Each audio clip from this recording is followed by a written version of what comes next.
जैसा कि last episode में हमने देखा कि टीचर उसे रोकने की काफी कोशिश करते हैं, लेकिन उसकी ताकत के सामने वो भी नहीं टिक पा रहे थे और अब उसके अंदर इतनी ज्यादा एनर्जी एक्यूमुलेट हो रही थी कि वो खुद भी एक्सप्लोड होकर मरने वाला था। लेकिन तभी उसे अपनी मॉम का वो शांति सूत्र दिखता है जो उसकी मॉम ने उसके गले में बांधा था और उसको देखकर वो शांत हो जाता है और धीरे धीरे वो इस शक्ति पर काबू पाकर अपने होश में आकर बेहोश हो जाता है। अब टीचर उसके पास आकर उसे संभालते हैं और वो उसके हाथ में वो रिबन देखकर समझ जाते हैं कि अपनी मॉम के प्यार की वजह से ही ये पावर ऑफ लाइट को कंट्रोल कर पाया है।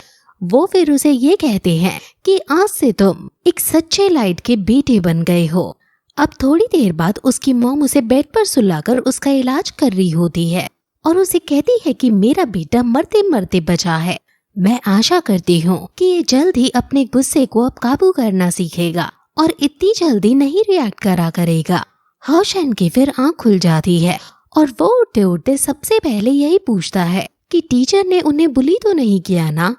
उसकी मॉम बताती है कि जैसा तुम सोच रहे हो वैसा नहीं है। जब तुम वापस आए थे तो वो मेरे घाव को हील कर रहे थे। फिर हमें उस समय को दिखाया जाता है जब हाओशेन वापस आ रहा था।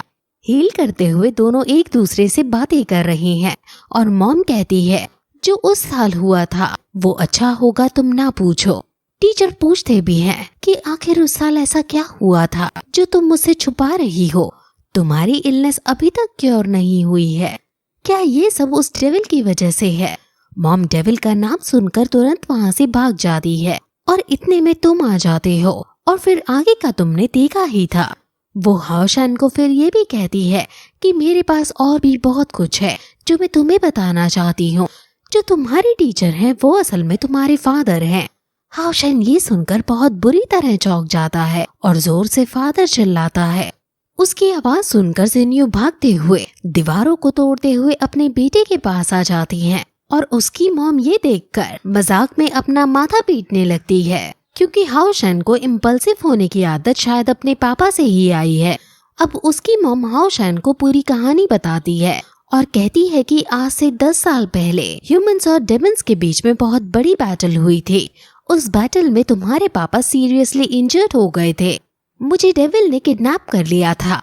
वो मेरे लिए बहुत बुरा दर्दनाक एक्सपीरियंस था।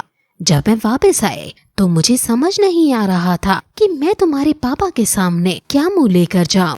इसलिए मैंने यहाँ आकर सबसे छुप के रहने का डिसाइड किया और फिर यहीं आकर मैंने पाया कि मैं प्रेग्नेंट हूँ। अब जिन्यू भी कहते हैं कि पिछले ये 10 साल मेरी जिंदगी के सबसे दर्द भरे साल थे।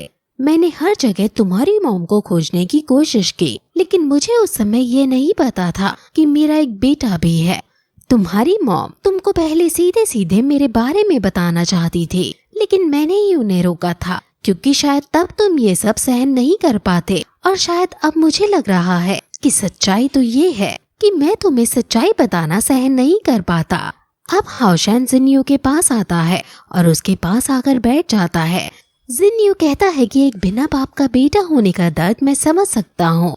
अब वो खड़े होकर सूरज को देखते हुए हाओशेन की तरफ देखते हैं और उसके सामने नील करते हुए कहते हैं कि मैं नाइट टेम्पल का लॉन्ग जिन्यू तुम्हें धन्यवाद कहता हूँ। तुमने इतने सालों तक मेरी पत्नी का ध्यान रखा है। तुमने उसे मेरी कमी महसूस नहीं होने दी है। तुमने उसे प्रोटेक्ट करने का मेरा प्रॉमिस निभाया है। बाई यू वो औरत है जिसे मैंने प्यार किया है, लेकिन मैं उसकी रक्षा नहीं कर पाया था।